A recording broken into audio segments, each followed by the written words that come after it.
बिस्मिल्लाहिर्रहमानिर्रहीम। स्टूडेंट्स, आज हम चैप्टर नंबर 12 के न्यूमेरिकल शुरू करने लगे हैं। एक्सरसाइज तो फर्स्ट न्यूमेरिकल शुरू करते हैं। न्यूमेरिकल में वो कहता है the image of an object placed at 10 centimetre. अब क्या है, एक जिस्म जो है वो 10 सेंटीमीटर के फासले पे मौजूद है। तो गिवन डाटा हमारे पास है, स्टार्ट करते हैं इसको। P जो ऑब्जेक्ट का डिस्टेंस है फ्रॉम मिरर वो कितना है, 10 सेंटीमीटर है। और फॉर्म जो इमेज बनता है form behind the mirror at 5 centimetre. और Q जो है वो 5 सेंटीमीटर है। Find its focal length. अब इसकी हमने फोकल लेंथ मालूम करनी है, तो F हमने मालूम करना है। अब सबसे पहले तो ये देखें कि ये जो इमेज बन रहा है वो बिहाइंड द मिरर बन रहा है। जैसा कि आप जानते हैं कि कन्वेक्स मिरर और कनकेव मिरर में हमने पढ़ा था कि जो रियल इमेज जो है वो बिहाइंड द मिरर बनता है वो क्या होता है, वर्चुअल होता है, और उसकी जो वैल्यू होगी वो नेगेटिव होगी। तो इसमें इमेज जो 5 सेंटीमीटर है वो नेगेटिव तस्वर किया जाएगा। तो अब हम इसमें लेंस इक्वेशन या मिरर इक्वेशन जो हमारे पास थी वो है 1/f = 1/q प्लस 1/p। अब हम इसमें हमें p की वैल्यू भी दी गई है, q की वैल्यू भी दी गई है, और हम f की वैल्यू जो है वो मालूम कर सकते हैं।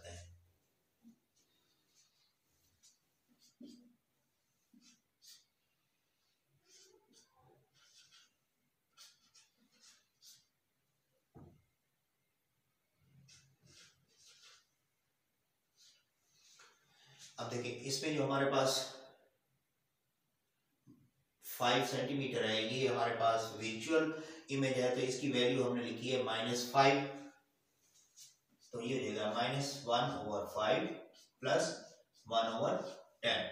अब इन दोनों का एलसीएम लेंगे तो हमारे पास क्या आ जाएगा, 10, और ये हमारे पास आ जाएगा -2 प्लस 1।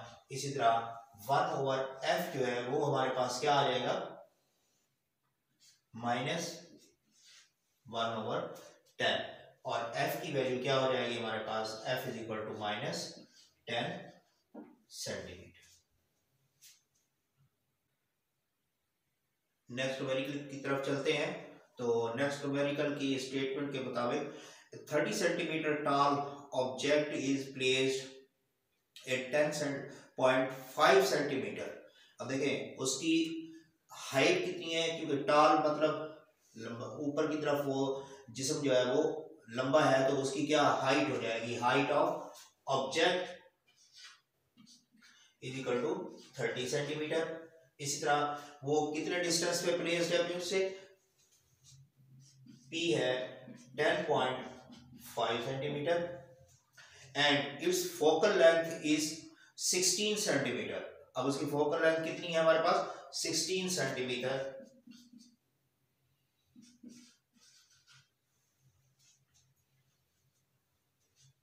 मालूम क्या करना है हमने, find where the image is formed and height of the image।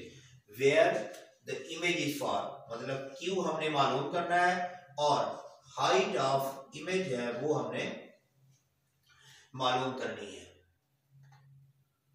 अब देखिए हमें P भी दिया गया है, यानी कि डिस्टेंस ऑफ ऑब्जेक्ट भी हासिल है, और इस तरह हमारे पास उस मिरर के फोकल लेंथ भी हमें मालूम है। तो हम इजीली जो है वो ये अपना मिरर फार्मूले से इसकी जो है वो इमेज का जो है वो मालूम कर लेते हैं कि वो कितने डिस्टेंस पे मौजूद हमें हासिल होगा। 1/f = 1/q 1/p। अब इसमें 1/q हमने मालूम करना है, तो 1/q हमारे पास आ जाएगा 1/f - 1/p।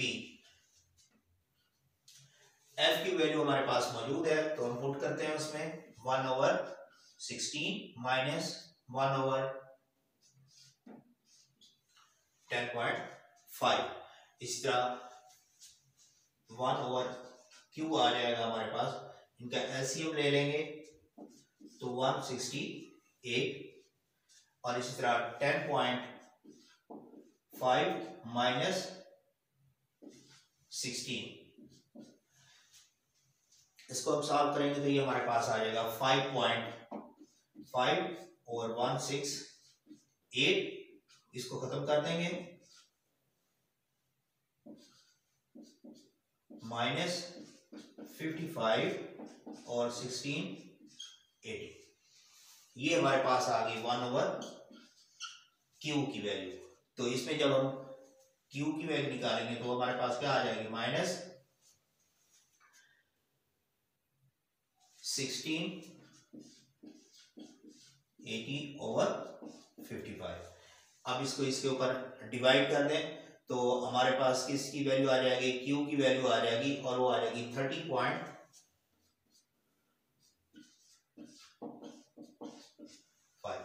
अब ये माइनस जो है ये हमें जस्ट इमेज की जो है वो क्वालिटी के बारे में बता रहा है, तो इसका मतलब ये है कि जो इमेज है वो क्या होगा, हमें विजुअल हासिल होगा। इसको हम लिख सकते हैं 30.54 सेंटीमीटर। ये हमारे पास Q की वैल्यू आ गई, यानी कि इमेज जो है वो कितने डिस्टेंस पे फॉर्म हुआ, यानी कि बन गया, वो हमने हासिल कर लिया। अब नेक्स्ट स्टेप जो हमारा है वो हमने मालूम करना है हाइट ऑफ द इमेज, और हाइट ऑफ द इमेज मालूम करने का फार्मूला है हमारे पास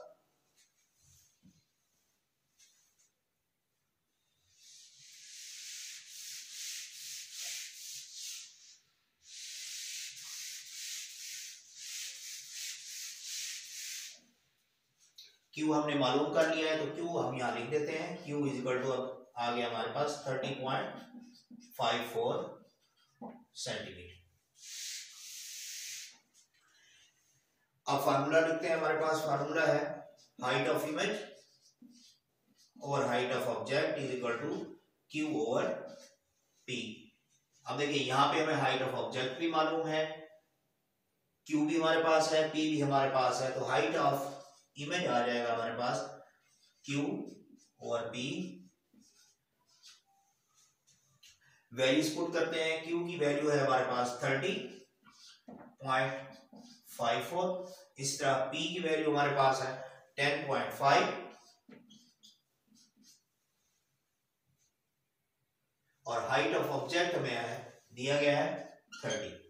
अब इन दोनों को मल्टीप्लाई करने के बाद जब हम इस पे डिवाइड करेंगे तो हमारे पास वो वैल्यू आ जाएगी उसकी हाइट की, और वो है 87.26 सेंटीमीटर।